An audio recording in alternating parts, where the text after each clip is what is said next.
केंद्रात आणि राज्यात भाजपचं सरकार असताना स्मारक का नाही? संभाजीराजे छत्रपती यांचा सरकारला सवाल। 50 कार्यकर्त्यांसह संभाजीराजे छत्रपती अरबी समुद्रात शिवस्मारकाच्या पाहणीसाठी रवाना। शिवस्मारक झालं पाहिजे अशी आमची इच्छा, मात्र स्मारकाच्या विरोधात कोर्टात जाणारे कोण हेही संभाजीराजे यांनी पाहिलं पाहिजे। संभाजीराजे यांच्या आंदोलनावर उपमुख्यमंत्री देवेंद्र फडणवीसांची प्रतिक्रिया।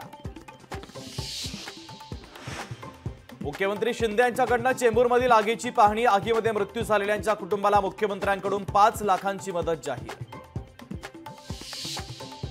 मुख्यमंत्री एकनाथ शिंदे आज रात्री किंवा उद्या दिल्लीत जाण्याची शक्यता। नक्षलग्रस्त राज्यांच्या मुख्यमंत्र्यांच्या बैठकीला उपस्थित राहणार। उपमुख्यमंत्री देवेंद्र फडणवीसही दिल्लीत जाण्याची शक्यता। ओरसे प्रकरणावरून सुप्रिया सुळे यांचा आमदार सुनील टिंगरे यांच्यावर निशाणा। दोन्ही हातावर रक्त असलेले कोणत्या तोंडाने मत मागणार? खासदार सुप्रिया सुळे यांचा सुनील टिंगरे यांना सवाल।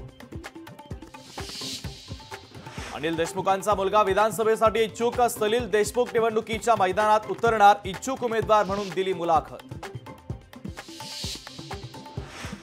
आमदार बच्चू कडूंनी अजित पवारांना डिवसलं। दिव्यांगांचे 3 महिन्यापासून पैसे मिळाले नाही, बच्चू कडू यांचं वक्तव्य। बेळगावचे आमदार राजकुमार पटोले शिवसेनेच्या गळाला 10 तारखेला शिवसेना शिंदे गटात प्रवेश करणार। माजी आमदार अभिजित अडसूळ यांची माहिती। राजकुमार पटेलांनी प्रहार सोडणं ही भाजप शिवसेनेची खेळी। तिसरी आघाडी काढली म्हणून आमचे लोक फोडण्याचा प्रयत्न करताय।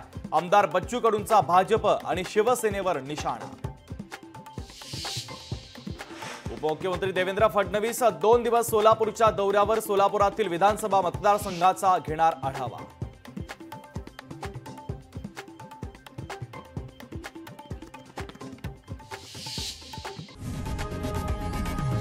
लोकशाही मराठी ऐका, पहा, जागरूक रहा।